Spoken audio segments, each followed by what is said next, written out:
They call him the Keepin' It Country King. For over 30 years, that tall, quiet man from Noonan, Georgia, was the steady heartbeat of Nashville. While other stars chased pop crossover hits, Alan Jackson gave us the truth. He gave us Chattahoochee, Drive, and the songs that helped us heal when the world stopped turning. But if you have seen him on stage recently, you might have noticed something. The signature Jackson shuffle is gone. He is standing a little stiffer. He is leaning a little harder on that microphone stand. For 10 years, Alan kept a secret that was slowly stealing his ability to walk, a silent battle with a progressive condition that he inherited from the very man who inspired his greatest songs. Now, in 2026, the man who never wanted to leave the stage has finally made the hardest decision of his life. His farewell show, set for June 27, 2026, at Nissan Stadium in Nashville, will mark the end of an era for one of the most beloved voices in music history. It is a moment of profound significance, closing a loop that began 40 years ago in the mailrooms and honky-tonks of Music City. Today, we look at the real story behind Alan Jackson's final goodbye. It is not just about a disease. It is about a man who would rather walk away than give his fans anything less than his best. To understand why this goodbye is so heartbreaking, you have to remember how it started. In 1985, Alan and his high school sweetheart, Denise, packed everything they owned into a U-Haul trailer. They didn't have a record deal. They had a paper sack full of songs and a dream that most people told them was crazy. Alan wasn't a glamour star. He was a blue-collar worker who had been a forklift driver and a car salesman. That is why his music resonated with millions. When he sang about small-town Southern man, he wasn't playing a character.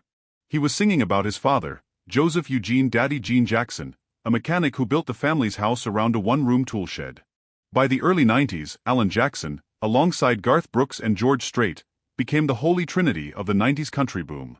He was unstoppable, releasing hit after hit like Don't Rock the Jukebox and Midnight in Montgomery.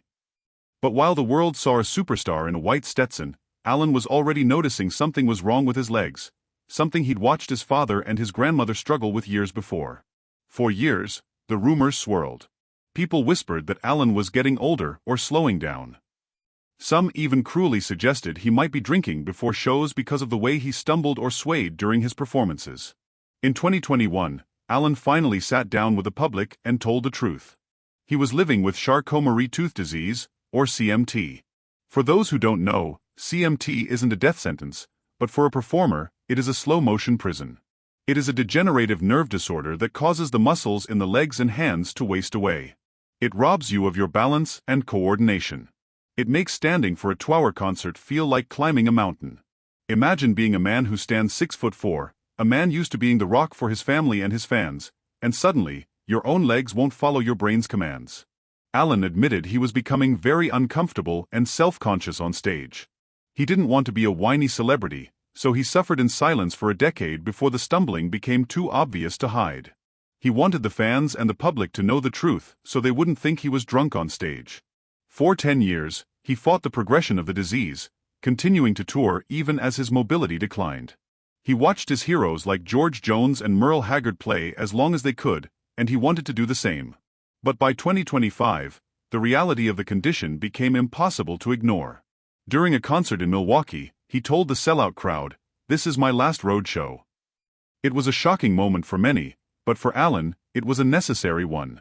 He has always been a man of immense pride.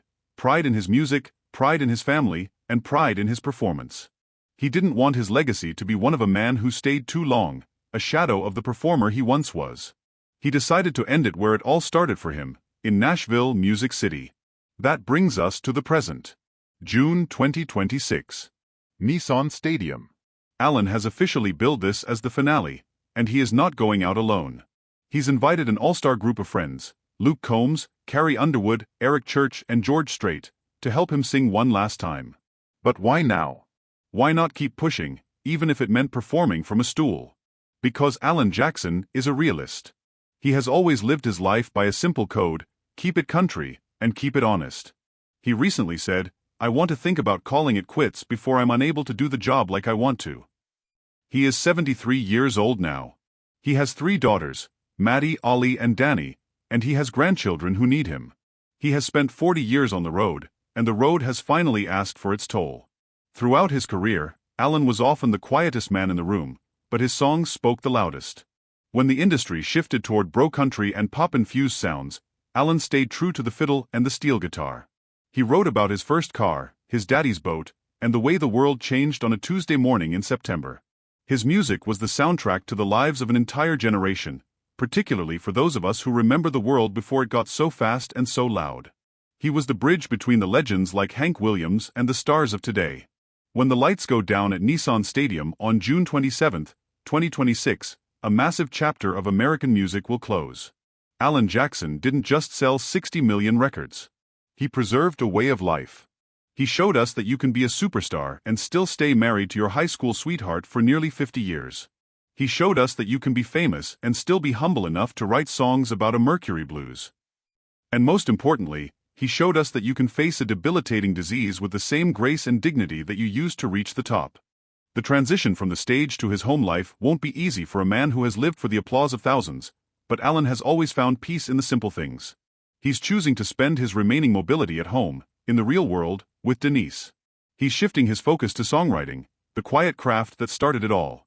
He told his daughter Maddie that the creative part still jumps out every now and then, and while the tours are over, the music may not be finished yet.